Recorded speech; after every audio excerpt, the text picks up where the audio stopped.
Marathi hotspot. हो मंडळी हो, हॉटस्पॉट इथंच आहे बर का। तर मग चला चॅनलला सबस्क्राईब करा आणि घंटी नक्की वाजवा। आपल्या सगळ्यांचा मराठी हॉटस्पॉट।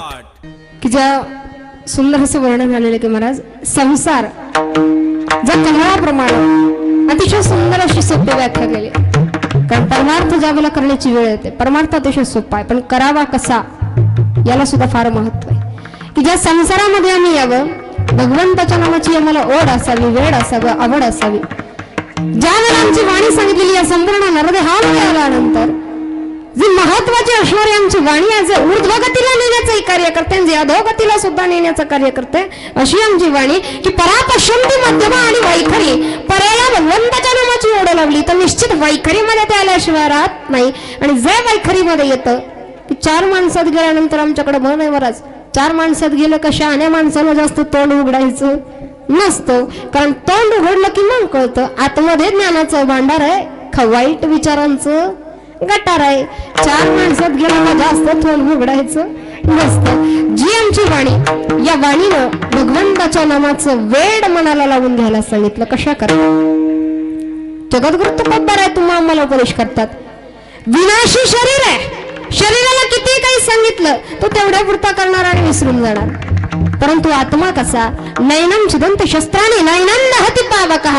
शरीर हे विनाशी आहे परंतु आत्मा अविनाशी आहे। या अविनाशी आत्म्याला जर भगवंताच्या नामाचं वेड असलं तर शरीर किती जरी बदलली तर वेड असल्या कारणानं, पूर्व स्मृती असल्या कारणानं, पूर्व संचित असल्या कारणानं शरीर किती जरी बदलली तरी भगवंताला मात्र तो कधी विसरणार नाही। वेडच सांगितलं मला, वेड वेड वेड फार महत्वाचं, वेड फार महत्वाचं आहे। हे वेड असल्याशिवाय कुठली गोष्ट घडत नाही। या वेडानं इतिहास घडवलाय, इतिहास घडवावा तो वेड्यांनी आणि वाचावा तो आमच्यासारख्या शहाण्यांनी, नाही का?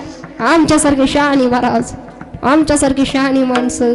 कारण आमच्यासारखी शहाणी माणसं विचार करतात समाज काय म्हणेल, लोक काय म्हणतील। मी तर गेली अनेक वर्ष शोधते ती चार लोकच कोणची, नाही का? आपण काही झालं का म्हणतो बराच, चार लोकात जायचंय, चार लोकात बसायचं, ती चार माणसं तरी कोण?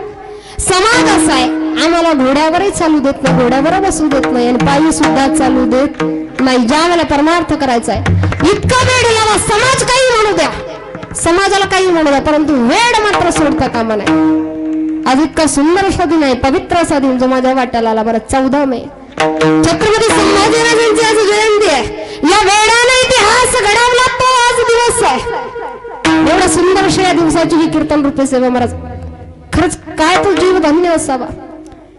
ज्या वेळाचा विषय बोलावा महाराज, ज्या वेळानं सांगावं, वेळाने इतिहास घडवावा, इतिहास घडवावा तो वेड्यांनी, वाचावा तो शहाण्यांनी, इतिहास घडवावा तो आमच्या वारकऱ्यांनी, इतिहास घडवावा तो आमच्या शेतकरी राजांनी, इतिहास घडवावा तो आमच्या भारतीय सीमेवरती लढणाऱ्या जवानांनी, इतिहास घडवावा। ज्यावेळेला मला वर्णन करावं, इतिहास घडवावा आमच्या शेतकऱ्यांनी। वेड महत्वाचं ते शेतकऱ्याचं का? कारण आज उभा महाराष्ट्र फिरतोय, बीड, आष्टी, नगर, विदर्भ, खानदेश, ज्या ज्या परिसरामध्ये जावं, अगदी मध्य प्रदेश येथील छिंदवाडा या ठिकाणी जाऊन आलो, जो नाही तो कोपरा हिंडून झाला महाराज। परंतु ज्या वेळेला समाजामध्ये पाहतो आपल्या बीड, आष्टी भागामध्ये, नगर भागामध्ये जास्त छावण्या, आपल्या परिसरातही पाण्याचा अतिशय तुटवडा असल्याचं दिसून आलं। की ज्या वेळेला महाराज ही पर्यावरणाची हानी असेल, कुठलंही संकट असू द्या, शेतीला भाव मिळेलच माहित नाही, सरकार भाव देईलच माहित नाही, पाऊस पाणी मिळेलच माहित नाही, पिकावरती रोगराई पडेल, नुकसान होईल माहित नाही, पण तरी सुद्धा नेटानं शेती करणं जो सोडत नाही त्या शेतकऱ्याचं वेड महत्वाचं, त्या शेतकऱ्याचं वेड महत्वाचं। तसे आपल्याकडे त्या येड्यांनी तुकडे साजरे केले ना मध्ये फेब्रुवारी महिन्यामध्ये, तरुण मंडळी day day day day day Valentine day, propose day, नाही का? बऱ्याच जणांना माहिती महाराज डे, त्या डे मध्ये आमचा एक डे होता, तो बहुतांशी काही जणांना माहित नसावा, तो होता शेतकरी दिन। त्या शेतकरी दिनाच्या दिवशी मोबाईलच्या व्हॉट्सअप नावाच्या ग्रंथावरती, आता तो एक ग्रंथच झालाय, ज्याला काही कळत नाही बरं, अशी माणसं सुद्धा सकाळी उठून नेट सम्राट जागे होतात। पहिला काळ असा असायचा महाराज, आमच्या आया बाया उठायच्या, दारामध्ये टिपक्या टिपक्याची रांगोळी काढायच्या, आया बाया पहिल्या, आताची बाई उठती आणि गोधडी ते इथेच टिपक्यांचा मोबाईलचा पासवर्ड जोडून लॉक खोलीते. त्या शेतकरी दिनाच्या दिवशी मोबाईलच्या व्हॉट्सअप नावाच्या ग्रंथावरती असला मेसेज आला, म्हटले बर्बाद होने के लिए सिर्फ मोहब्बत नहीं चाहिए. मेसेज काय होता आहे का बरं? बर्बाद होने के लिए सिर्फ मोहब्बत नहीं चाहिए. कांदे लगाओ कांदे कांदे कांदे बर्बाद हो जाओगे. म्हणजे एवढी वाईट अवस्था आमच्या शेतकरी राजाची बाबी. ज्याला कळालं त्यालाच कळतं बरं, जे असं कोणालाही नाही कळत की ज्या वेळेला एवढी वाईट अवस्था झाली मला शेतकऱ्यांची खिल्ली उडवावी. अरे बाबा हो, त्याच्या जन्म नेटाना शेती करतो. आमच्या 2 वेळच्या पोटाची जी काही भूक भागवते, जी काही गरज भागते, ही किंमत तुम्हाला आता नाही कळायची मला. ज्या वेळेला पिझ्झा सारखी भाकर ज्या वेळेला आम्हाला मागवावी लागेल, ऑर्डर करावी लागेल ना, त्यावेळेला आम्हाला कळेल शेतकरी राजाची किंमत काय. या शेतकऱ्याचं वेड महत्वाचं. नवे महाराज आमच्या भारतीय देश सीमेवरती लढणाऱ्या त्या जवानांचं वेड महत्वाचं. आपल्या या ठिकाणी गडचिरोलीमध्ये जो काही CRPF जवानांवरती हल्ला झाला, 16 ते 17 जण शहीद झाले. पुलवामामध्ये 42 जण शहीद झाले. त्याच्याऐवजी 300 घेतले गेले ती गोष्ट वेगळी, पण जे गेले ते गेलेच, ते परत येणार नाही. कुणाची आई असेल, कुणाचा भाऊ असेल, कुणाचा मुलगा असेल, कुणाचा नवरा असेल, जे गेले ते गेलेच. त्या ठिकाणी मरण येणार आहे, कधी ना कधीतरी मरायचं माहिती आहे ना, पण तरी सुद्धा त्या ठिकाणी जाण्यास प्रवृत्त होणारा तो भारतीय जवान, या जवानाचं वेड महत्वाचं. काय सांगावं महाराज, कशा करता सांगावं, कारण फार जवळून पाहिलंय. अगदी आमच्या जवळच नजीकच असलेल्या सिन्नर तालुक्यामध्ये अगदी 15 ते 20 किलोमीटर अंतरावरती घर आहे, ज्या ठिकाणी आम्ही जाऊन आलेलो आहे. अगदी नजीकचा असणारा परिचय की आमच्या जवळच्या गावामध्ये त्यांची आत्या राहायची. 10 वर्ष ते त्या ठिकाणी शिकायला होते. जरा परिचयातलं म्हणून सांगण्याचा प्रयत्न की ज्या वयामध्ये देशसेवा करावी, भारतीय सीमेवरती लढायला जाण्यासाठी सज्ज व्हावं, ज्या तरुण वयामध्ये भारतीय सीमेवरती आरूढ व्हावं, त्या ठिकाणी जाण्यासाठी प्रवृत्त व्हावं. आणि 2009 साल ते 2009 साली देशसेवा करायची, समाजसेवा करायची, या तरुणांना वेड घ्यावं. 2009 साली भारतीय लष्करी सेवेमध्ये दाखल व्हावं. त्या ठिकाणी लढण्याकरता जायचं. अनेक वर्ष उलटून गेली, मध्यंतरीचा बराच काळ निघून गेला. घरी लग्न व्हावं, संसार थाटलेला, संसारात थाटलेला. आणि ज्या वेळेला घरामध्ये एक दिवस असा यावं की सुट्टी संपूर्ण गेलेली, आता लढण्याकरता जायचंय, ड्युटीवरती जायचंय, त्या ठिकाणी तैनात होण्याकरता जायचंय, बॅगा वगैरे पॅक कराव्या, घरच्यांचा निरोप द्यावा, ड्युटीवरती जावं.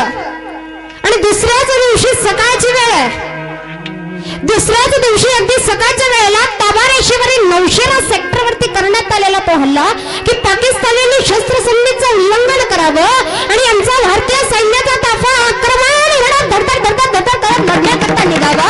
कुणाचं जेवण करायचं राहिलं, कुणाला नाश्ता करायचा, कुणाला घरी फोन करायचाय, कोणी स्वतः आजारी आहे, अगदी कसलीही स्वतःच्या जीवांची प्राणांची पर्वा न करता शत्रूच्या छाताडावर तिरंग्याचं निशाण रोवायचं. या एका ईर्षेने निघालेला भारतीय सैन्याचा हा जमाव. आणि या भारतीय सैन्याच्या जमावामध्ये पहिल्याच तुकडीमध्ये होता तो हा 29 वर्षीय जवान, आमच्या सिन्नर तालुक्यातील शिंदेवाडी गावातील केशव सोंगीर गोसावी नावाचा हा जवान. ज्या वेळेला लढण्याकरता निघाला, एक क्षणभराचा अवधी प्राप्त झाला.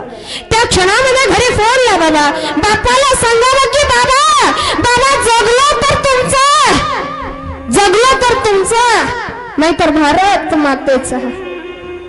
बापानं ऐकावं, बापाच्या पायाखालची जमीन सरकली. अरे करावं तर काय, लेकरू असं का बोलायला लागलाय, बाळा अरे झालं तरी काय, कशा करता असं बोलतोस, एवढं तोडून बोलू नकोस रे.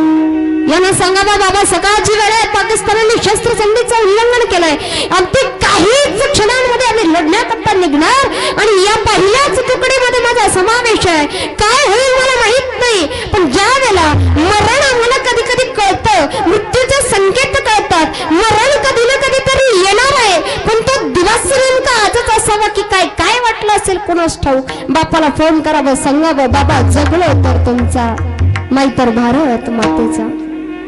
बापानं म्हणावं बाळा काही होत नाही, काळजी करू नको, एवढं बोलावं, फोन ठेवून द्यावा, लढण्याकरता निघावं. ज्या वेळेला लढण्याकरता निघावं, सैन्याच्या तुकडीमध्ये प्रवेश करावा. दडदड दडदड म्हणून लढण्याकरता, आक्रमण म्हणून लढण्याकरता निघालेल्या सैन्यामध्ये ज्या वेळेला तुकडीने पुढे सरसवावं, धावावं, लढावं, प्रतिकार करावा. आणि एक क्षण असा यावा की काय झालं कसं झालं कळालं नाही. डोळ्यांची पापणी लवते ना लवते तर शत्रूची गोळी सरसर सरसर करत आली, थेट छाताडात घुसली. काही कळल्याच्या आत निचेष्ट झालेलं शरीर जमिनीवरती धाडकन कोसळलं. निचेष्ट झालेलं शरीर जमिनीवरती धाडकन कोसळलं. जमिनीवरती धाडकन कोसळावं. अर्धवट मिटल्या डोळ्यांनी ग्लानी येत असलेल्या अवस्थेमध्ये विचार करावा त्या केशव गोसावी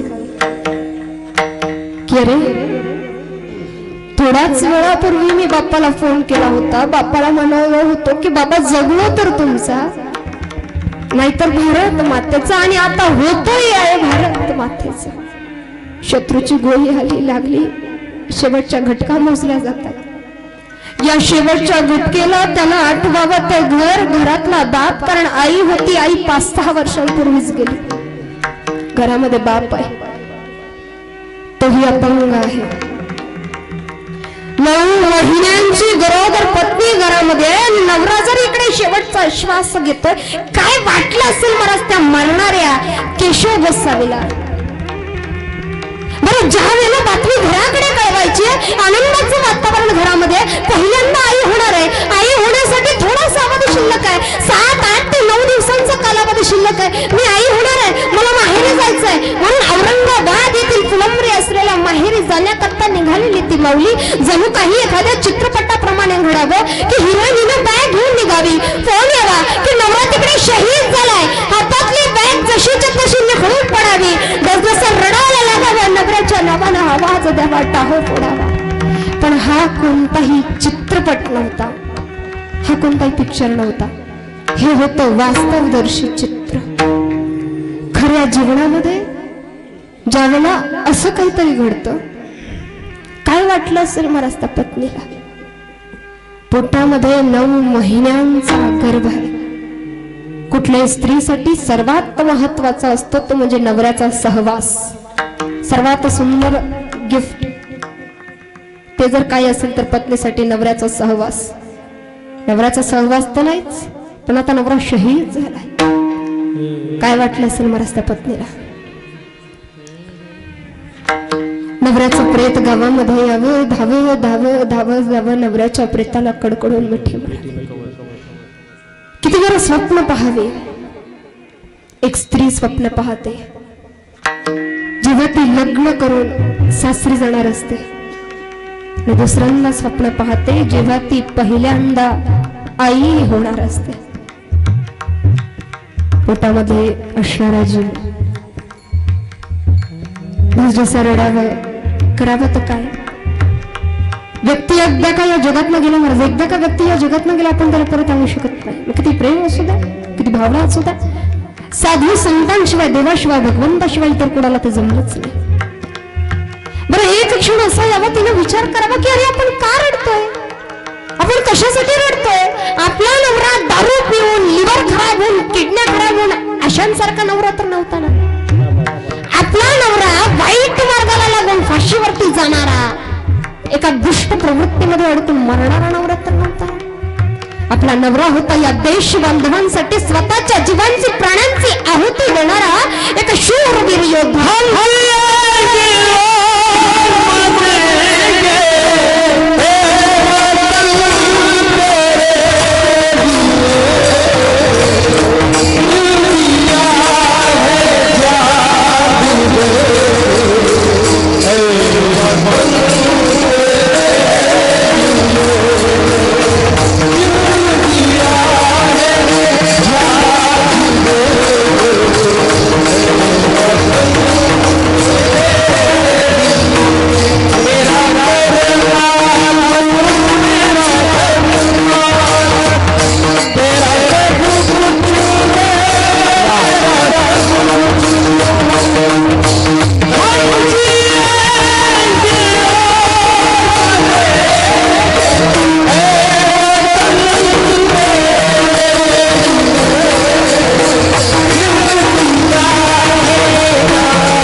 वा एकदा जोरदार टाळ्या. कशा करता तर जे जवान शहीद झालेले तशान करता, जे कार्यरत आहे तशान करता. या गावामध्ये कोणी असतील नसतील मला माहित नाही, पण जर कोणी या ठिकाणी उपस्थित असतील, त्यांचे कुटुंबीय असतील, अशान करता किंवा ज्यांना भरती व्हायचंय अशान करता पुन्हा एकदा जोरदार टाळी वाजवा. भारत माता की, भारत माता की. तुझ्या जवानांविषयी बोलावं. अगदी आमच्या परिसरातलं असणारं सुंदर असं उदाहरण तुम्हाला सांगितलं. कारण सुंदर का म्हणा, कारण जीवन त्याचाच सुंदर होतं जो ते सत्कारणी लावतो. अशी कितीतरी जवान आहेत महाराज, कितीतरी दयनीय परिस्थिती असेल समाजामध्ये. ज्यावेळेला अशा काहीतरी गोष्टी आम्ही सांगाव्यात, असं काहीतरी मांडावं. कशा करता कीर्तनकार महाराज मंडळीने नुसतं बोलून जमत नाही महाराज, बोले पैसा चाले त्याची वंदावी पाहिजे. एक अभिमान किंवा अहंकार म्हणून सांगत नाही, पण आम्ही केलंय म्हणून तुम्हाला सांगतोय की बाबा हो, आम्ही आमच्या गावामध्ये शहीद जवान स्मृती प्रित्यर्थ संपूर्ण महाराष्ट्रामध्ये असणारा आगळा वेगळा असा हा सप्ताह पार पाडला होता. या शहीदांच्या नावानं असणारा हा सप्ताह कशा करता, कारण आपण एक कुठेतरी सामाजिक ऋण लागतो, एक सामाजिक देणं लागतो. आणि समाजामध्ये वावरत असताना ज्या वेळेला या गोष्टी आम्ही तुम्हाला सांगाव्यात की बाबा हो, भगवान परमात्म्यानं की ज्या वेळेला भगवान श्रीकृष्णानं अर्जुनाला उपदेश करावा की अर्जुना, अरे बाबा लढलास जिंकलास तर सार्वभौम पद आहे, तुला राज्यप्राप्ती आहे, आणि जर का हरलास तर निश्चितच स्वर्ग प्राप्ती आहे. आम्ही जन्माला यावं ना, जन्माला यावं, या परमार्थामध्ये यावं, इथे नाचावं, इथे गावं. महाराज काय लेकरं नाचतात, काय लेकरं गातात आज इथे. खरंच यांचे मायबाप धन्य आहेत. माणसानं जन्माला यावं, इथे नाचावं, इथे गावं तर जीवनाची धन्यता. नाहीतर तिथे तरी जावं आणि स्वतःच्या जीवनाची महाराज काही आहुतीच दिली पाहिजे असं काही नाही, परंतु त्या ठिकाणी लढणं आणि सुरक्षितरित्या परत येणं हे सुद्धा महान कार्यच आहे. नाही तर तसंही आमचे जीव जाणारच आहे, तुमचे काय आमचे काय जाणारच आहे, नाही का. प्रत्येक जण जाळण्यासाठीच आलेला. तरी बरं झालं महाराज, आता मध्ये मध्ये ते पुरींचे मोबाईलचे बिल भरून लई जणांची जीव गेलते, पण ते आपल्या जीवाच्या सिम कार्डामुळे बरं झालंय, नाही का. कुणावर मरावं याला सुद्धा प्राथमिकता दिली पाहिजे. मरायचं कुणावर. अरे कौन मरता है बेवफा सनम के लिए, कौन मरता है बेवफा सनम के लिए, 2 गज जमीन नहीं मिलेगी दफन के लिए. कौन मरता है बेवफा सनम के लिए, 2 गज जमीन नहीं मिलेगी दफन के लिए. अगर मरना ही है तो मर इस वतन के लिए, कम से कम तिरंगा तो मिलेगा हमारे कफन के लिए. मरायचं असेल देशासाठी मरा. या जवानांचं वेड महत्वाचं, आमच्या वारकऱ्याचं वेड महत्वाचं. महाराज मैलोन मैल चालणारा, ऊन असो वारं असो वादळ असो, कशाचं पावसाचा कशाचाच विचार करणार नाही.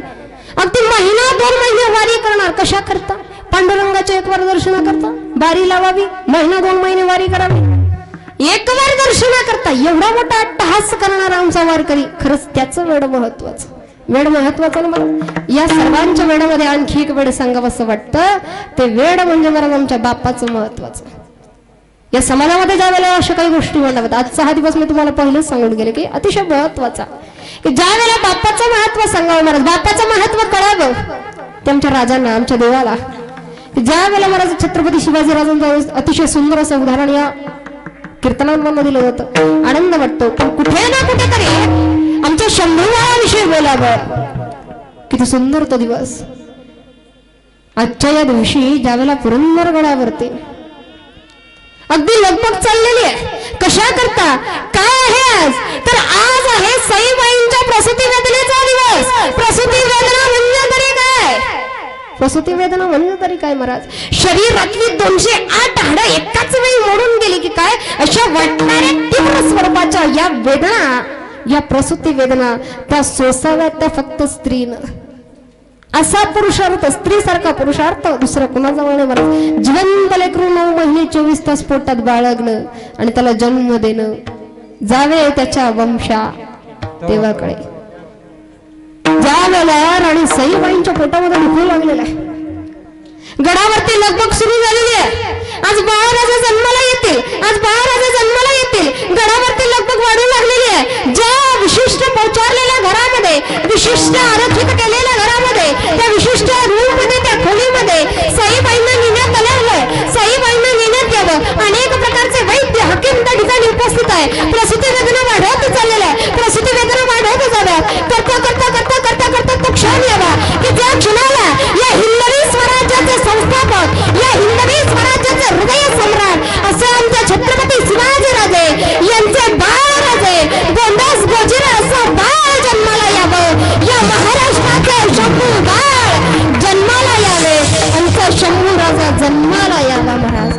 अतिशय सुंदर पवित्र असणारा तो दिन का आजच्या या दिवशी आमचा शंभूबाळ जन्माला यावा.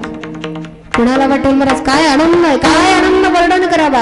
या हिंदवी स्वराज्याचा संस्थापक म्हटल्यानंतर त्या बाळाचा राजेशाही थाट काय असावा नाही का महिला मंडळ. कुठेतरी आम्हाला वाटतं आमचं लेकरू सुद्धा एवढ्या थाटामाटात साजरं व्हावं, आमचं लेकरू थाटामाटात जन्माला यावं. पण थाटमाट दिसतो तसा नसतो महाराज. ज्या वेळेला अधिकारी व्यक्ती आहे, जबाबदारी आम्हाला दिसत नाही, आम्हाला दिसतो तो फक्त मुकुट. त्या मुकुटाखालची जबाबदारी आम्हाला दिसत नाही, काटेरी मुकुट आम्हाला दिसत नाही महाराज. ज्या शंभूराजांचा थाट विचारावा की ज्या शंभूराजांना घेण्याकरता अनेक दासी आहेत, अनेक जण येतात, प्रेमानं उचलून घेतात, साखऱ्या वाटल्या जातात, आनंदोत्सव साजरा केला जातोय. पण त्याच शंभूराजांच्या जीवनामध्ये महाराज लहानपणापासून शेवटपर्यंत जे दुःखमय प्रवास सांगितलेला आहे की जन्माला आल्यापासून ज्याच्या नशिबी दुःख आहे असा आमचा शंभूबाळ. लेकरू जन्माला तर आलाय, पण आई काही इतर आई सारखी नव्हती महाराज. त्या सईबाईंना आजार जडला, शरीरावर चलू जे काही दूध सांगितलंय, आईनं लेकरांना ज्यावेळेला दूध पाजावं ते नुसतं दूध नसतं महाराज, ज्याला अमृत म्हटलं गेलंय. की या समाजामध्ये, या जगामध्ये नवे नवे भगवंतानं सुद्धा ज्या आईच्या दुधाची उपमा दिली आहे की अमृतासारखं असणारं हे दूध, पण त्या लेकराच्या वाटेला ते कधी आलंच नाही. लेकरू जन्माला तर यावं महाराज, आईचा आजार बळावत जावा, आईच्या प्रेमाची नितांत गरज आहे. कारण जन्मलेलं लेकरू इथं कुणाच्याही हातात द्या, कुणाच्याही हातात द्या, तर रडायला लागेल, राहणार नाही, किती वेळ ठेवणार. पण ज्या वेळेला तुम्ही आईच्या हातामध्ये नेऊन द्याल, आई काही करतही नाही, फक्त जवळ घेणार, त्या वात्सल्य सुखानं, त्या प्रेम सुखानं, त्या स्पर्श सुखानं लेकरू जागच्या जागेवर रडायचं राहतं. याचं कारण तर काय, याला म्हणतात आई महाराज. की ज्या आईच्या प्रेमासाठी पारखं व्हावं त्या शंभूराजांनी आईचा आजार बळावत जावा, राणी सईबाईंचा मृत्यू राजगडावरती व्हावा, आणि ज्या वेळेला संभाजीराज कलेकलेनं वाढत जावे, लेकराला भूक लागावी, पण ती भूक भागवावं आमच्या धारावून, धारावून जवळ घ्यावं, तान्या लेकराची शंभूबाळाची भूक भागवावी.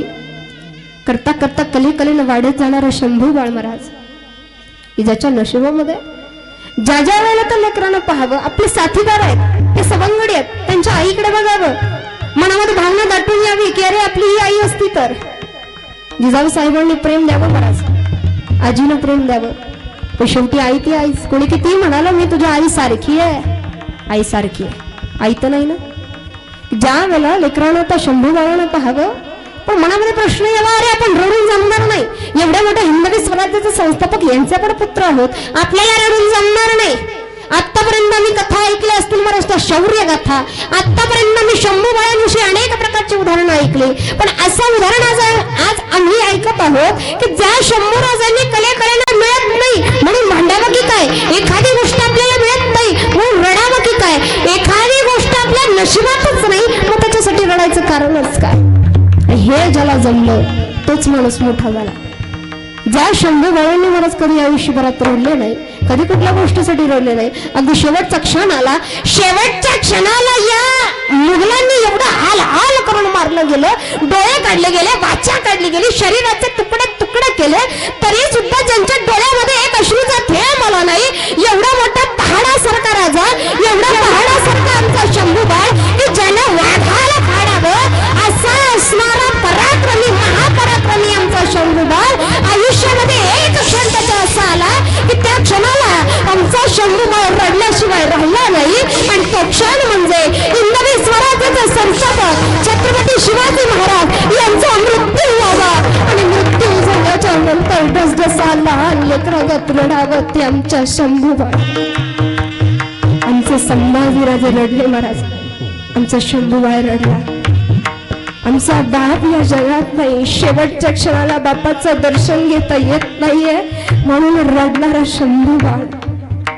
बऱ्याचदा आमच्या जीवनामध्ये होतं असं महाराज, आमचे मायबाप आमच्या जवळ असतात पण त्यांचं आम्हाला महत्व कळत नाही. आज बऱ्याच ठिकाणी कीर्तनात या गोष्टी मांडाव्या लागतात. कशासाठी, अरे हे कलियुग एवढं का वाईट आहे की ज्या वेळेला महाराज या गोष्टी समाजाला सांगाव्यात. आई वडील असू द्यात, सासू सासरे असू द्यात, ज्याचं त्याचं कर्तव्य, ज्याला त्याला चांगलं समजतं, आम्ही सांगण्याची गरज नाही, पण का सांगावं. व्यक्ती जिवंत आहे तोपर्यंत कदर करा, गेल्यानंतर तर शत्रूच्या सुद्धा डोळ्यात पाणी आल्याशिवाय राहत नाही. अरे आमचं शंभूराजे ज्यावेळेला जावे, औरंगजेबाच्या डोळ्यामध्ये सुद्धा पाणी यावं एवढा आमचा संभाजी राजा महाराज, की ज्या मायबाप्पांविषयी सांगावं, बाप कळावा आमच्या राजांना. आणि अशा राजांची आज आम्ही जयंती साजरी करतो. अतिशय आनंदाची गोष्ट. आमच्या लहानपणी एक गोष्ट सांगितली जायची, आताच्या लेकरांना कितीची ठाऊक आहे मला माहित नाही. आमच्या लहानपणी एक गोष्ट सांगितली जायची, चिमणी आणि कावळ्याची. चिवताईचं घर मेनाचं आणि कावळेदादाचं घर शेणाचं. पाऊस आला, कावळेदादाचं घर वाहून गेलं. चिवताईचं मेनाचं घर तसंच राहिलं. कावळेदादानं चिवताईच्या दारामध्ये जावं, दार वाजवावं की चिवताई चिवताई दार उघड. ज्या वेळेला त्यांना दार वाजवावं, चिवताईनं सांगावं थांब माझ्या बाळाला मारू घालू दे, थांब माझ्या बाळाला तीट लावू दे, थांब माझ्या बाळाला आंघोळ घालू दे. असं करता करता बराच वेळ झाला. बराच वेळ झाला कावळेदादा दार वाजवून वाजवून कंटाळून निघून गेले. गोष्ट मनोरंजनाकरता असायची, पण जरा त्याच्याही पुढे जाऊन सांगायचं. गोष्ट जरी मनोरंजनाकरता असली, ज्या वेळेला मला चिवताईने पाहावं, बराच वेळ झाला दार वाजत होतं, आता दार वाजत नाहीये, कावळेदादा निघून गेले की काय म्हणून दार उघडून पाहावं, कावळेदादा समोर नाहीच आहेत. पण बराच वेळ शोध घेतला, कावळेदादा सापडलेच नाही. आयुष्यभर त्या दार वाजवणाऱ्या कावळेदादाचा शोध चिवताईनं घेतला, पण तो कावळेदादा काही सापडलाच नाही. तिच्या मनामध्ये एक सण राहून गेला, एक रुखरुख राहून गेली, एक टोचणी लागून राहिली की कोणीतरी माझ्या दारात उभं होतं आणि मी त्या हाकेला ओ दिली नाही. कुठेतरी आमच्या जीवनामध्ये सुद्धा असंच होतं की कुणीतरी आमच्या दारामध्ये येतं, आम्हाला साथ घालू पाहतं, पण आम्ही आमच्याच विश्वात गुंग, आम्ही त्या हाकेला ओ देत नाही, वेळीच आम्ही जागे होत नाही. परिणाम असा होतो की एक वेळ अशी येते की आम्ही म्हणतो ताई आम्हाला त्या व्यक्तीला भेटायचं होतं, आम्हाला त्या व्यक्तीशी बोलायचं होतं, आम्हाला त्या व्यक्तीची माफी मागायची होती, पण ती व्यक्ती आता या जगामध्येच नाहीये. कुठेतरी आमचंच मन आम्हाला आयुष्यभर खात राहतं की होतो तोपर्यंत कदर केली नाही, आता गेल्यानंतर रडण्यात अर्थ काय. जिवंत आहे तोपर्यंत सेवा करा. ज्या वेळेला मला आम्हाला परमार्थ करायचा आहे, परमार्थ करायचा ना, परमार्थ कसा असावा, परमार्थांचा असा असावा की ज्याचं वेळच आम्ही मनाला लावून घेतलं पाहिजे, त्याच्याशिवाय परमार्थ सफल होऊ शकत नाही. आणि हेच सांगावं ते जगद्गुरु तुकोबारायांनी अभंगाच्या 3ऱ्या चरणात.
लावी मनापिसे गोविंदाचे, की ज्या भगवंताच्या नामाचं वेड एकदा का मनाला लावून घेतलं, शरीर कितीही बदलले तरी आत्म्याला असलेलं वेड तसंच असल्या कारणानं भगवंताला मी विसरणार नाही.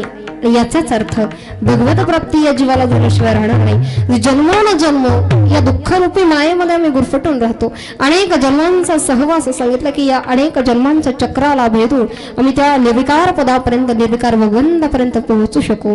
पण केव्हा, जेव्हा संतांनी सांगितलेलं ऐकू तेव्हा. मग संत सांगतात काय की बाबा हो, भगवंताच्या नामाचं चिंतन करा, भगवंताच्या नामाचं चिंतन करा. आणि कीर्तन सुद्धा असतात ही तेवढ्याच करता की भगवंताचं नामचिंतन घडावं, नाम संकीर्तन ज्याला म्हणावं की जे तुम्ही आणि आम्ही मिळून करायचं ते कीर्तन आहे. आता आमची झालेली सेवा आतापर्यंत झाली नाही का, अजून इथून पुढची तुम्ही करायची. सोबत आणलेले दोन्ही हात वर करायचे आणि एकदा मोठ्या प्रेमानं दोन्ही हात पुरुष मंडळी, महिला मंडळ दोन्ही हात वर करा. दोन्ही लाजायचं काम नाही, या धर्ममंडळामध्ये कोणी लाजायचं नसतं. एकदा मोठ्या प्रेमानं भगवंताचं भजन करा.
सुंदर वाटतं, बराच प्रसन्न झाल्यासारखं वाटतं नाही का.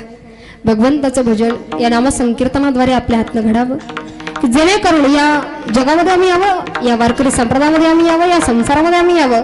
भगवंताचं चिंतन जे काही सांगितलेलं आहे की या कलियुगामधून आम्हाला उद्धरून नेण्याकरता, म्हणून आम्ही संतांचे उपदेश ऐकावे. जगद्गुरु तुकोबराय आहे तुम्हा आम्हाला उपदेश करतात की बाबा हे भगवंताचं चिंतन करा, परमार्थ करा, नामचिंतन करा, साधना करा, आराधना करा. आणि ही आराधना करत असताना कशी करावी जेणेकरून आमचं कर्म सांगितलेलं आहे. कर्माबद्दल जर बोलायचं झालं तर अतिशय सोप्या भाषेत सांगते, तुम्हाला समजायला अशा भाषेत.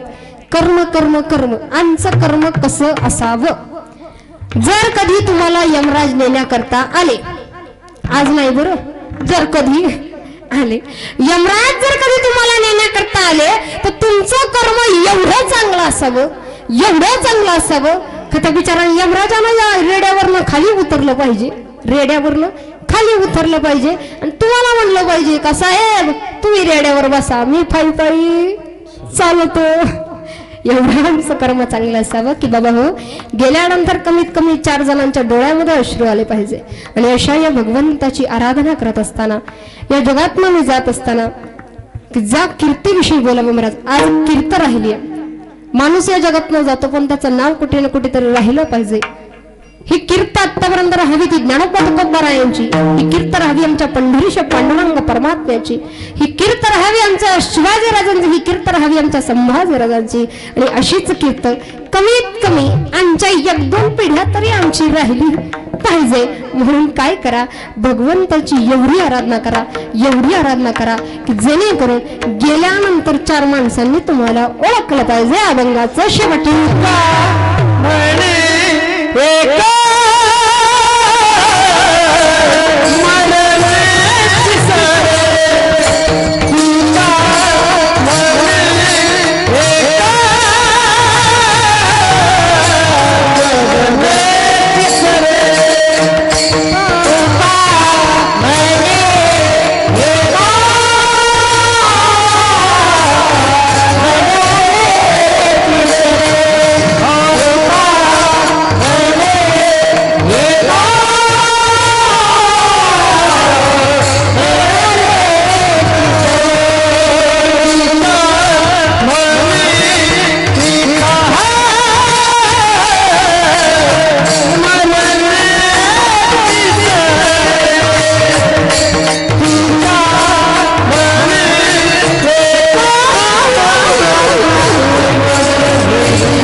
केलेली सेवा भगवंत चरणी समर्पित.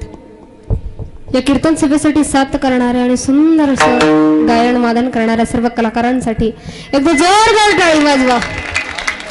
क्योंकि कलाकार कभी मरता नहीं जिंदा रहता है, कलाकार कभी मरता नहीं जिंदा रहता है. कब्र खोद के देखो ये आज भी तालियों की इंतजार में रहता है. म्हणून टाळी वाजवा. सुंदर असं गायन काम, सुंदर असं वादन झालं, सुंदर अशी सेवा. या सेवेच्या निमित्तानं आपण जमलेले सर्व श्रोते वर्ग आणि या कीर्तन सभेच्या निमित्तानं विशेष आमंत्रित असलेले, विशेष उपस्थित असलेले महाराष्ट्रातील नामवंत कीर्तनकार शिवचरित्रकार असणारे गजाननजी महाराज देठे असतील. या ठिकाणी उपस्थित असणारे आमचे आदरणीय संपूर्ण आळंदीमध्ये ज्यांची सिस्टीम गाजते अशी असणारे आमचे आदरणीय सोमनाथजी महाराज हिवाळे असतील आणि या ठिकाणची ही साऊंड सिस्टीम ऑपरेटिंग करणारे महाराज असतील. कारण मुळात ज्यांनी अगोदरचे 5 दिवस आणि उद्याची 1 दिवस राहणारे असे सिस्टीम वाले बरं का, असे सिस्टीम वाले दादाही असतील. या ठिकाणी असणारे आदरणीय मृदंगाचार्य महेंद्रजी महाराज शेळके असतील, आदरणीय गायनाचार्य शरदजी महाराज देवडे, आदरणीय गायनाचार्य ज्ञानेश्वरजी महाराज कावळे, आदरणीय गायनाचार्य अर्जुनजी महाराज काळे असतील, आदरणीय गायनाचार्य उबाळे महाराज आणि निमंत्रित करणारे नंदकिशोरजी भाऊ जिगे असतील. की चेअरमन साहेब ज्यांना म्हटलं जातं असे चेअरमन साहेबांनी संपूर्ण सप्ताह कमिटीने तसं साहेबांनी सांगितलं होतं माझं नाव काय घेऊ नका, क्योंकि ये नाम की प्रेमी नाही हरिनाम की प्रेमी होऊन गेले की हमारी तो खोडे महाराज नाही का, आमची वाईट खोडे, आम्ही काम करणाऱ्यांचं नाव निश्चित घेतो. या सप्ताहासाठी अगदी 11 रुपयांपासून 101 पर्यंत आणि 500 पासून अगदी 1000 पर्यंत ज्यांनी ज्यांनी दान दिलंय अशा पावती फाडणाऱ्यांपासून टाळकऱ्यांपर्यंत, विनेकऱ्यांपर्यंत साऊंड सिस्टीम, संपूर्ण बालवारकरी, संपूर्ण गायनाचार्य, परिसरातील असणारे संपूर्ण ज्येष्ठ श्रेष्ठ वारकरी, हार्मोनियम वादक असतील, पेटी मास्तर आमचे असतील किंवा मृदंगाचार्य दादा असतील किंवा परिसरातनं आलेले सर्व भाविक भक्तगण, या सर्वांचेच आभार. आणि ज्या कीर्तन सभेमध्ये एक ज्यांच्यामुळे या व्यासपीठावरती मी उभी आहे असे असणारे आमचे आदरणीय मालक असतील विशालजी महाराज तिकांडे, जे स्वतःही उत्कृष्ट असे कीर्तनकार आहेत आणि आदरणीय जयरामजी महाराज शास्त्री यांचे ते विद्यार्थी आहे. त्याचप्रमाणे या कीर्तन सभेसाठी उपस्थित असणाऱ्या आमच्या ताई असतील की ताई सुद्धा या ठिकाणी आल्यात, हिवाळी ताई देखील या ठिकाणी आल्यात, आनंद वाटला. आणि या ठिकाणी उपस्थित असणारे प्रेमपूर्वक आमच्याकरता आलेली सर्व मंडळी असतील. या कीर्तन सभेमुळे या व्यासपीठावरती ज्यांच्यामुळे उभं राहण्याचा योग आला की एक अभिमान किंवा अहंकार म्हणून सांगत नाही, पण आज अखिल वारकरी महिला संघाचं पण उपाध्यक्षपद 6 जिल्ह्यांचा पदभार माझ्याकडे आहे, वाटत नसला तरी आहे. आणि यूट्यूबवरती अनेक कीर्तन आहेत, अगदी जवळपास 25 ते 30 कीर्तन झालं आणि दादा आज तुमच्यामुळे त्याच्यात जास्त भर पडणार आहे, असं तुमचंही आभार. आणि आणखी एक सांगायचं म्हणजे बाप या विषयावर बोलणारी, काव्य करणारी पहिली महिला कीर्तनकार म्हणून आदरणीय रामायणाचार्य रामरावजी महाराज ढोके यांच्यातर्फे नागपूर या ठिकाणी जो काही सन्मान प्राप्त झाला, एक अभिमान किंवा अहंकार म्हणून सांगत नाहीये. दर रविवारी सकाळी 7:30 वाजता फक्त मराठी या चॅनलवरती आमचं कीर्तन असतंय. हे कशा करता सांगते, ज्यांच्यामुळे मी या व्यासपीठावरती आहे असे असणारे आमचे मालक असतील, आमचे सासरे असतील, जन्मदाते नसले तरी सुद्धा माझा तो बाप आज कैलासवासी झालेत असे असणारे सासरे असतील किंवा आदरणीय गुरुवर्य समाज प्रबोधनकार व महाराष्ट्राचे ज्यांना बुलंद तोफ म्हटलं गेलंय की त्यांनी वारकरी संप्रदायाला क्रांतीचं परिवर्तनाचं पाऊल उचलून दिलं असे आदरणीय गुरुवर्य समाज प्रबोधनकार निवृत्ती महाराज देशमुख इंदोरीकर आणि सुगंधी महाराज बुधवंत परभणीकर यांचं ते असणार आहे. ज्ञानेश्वर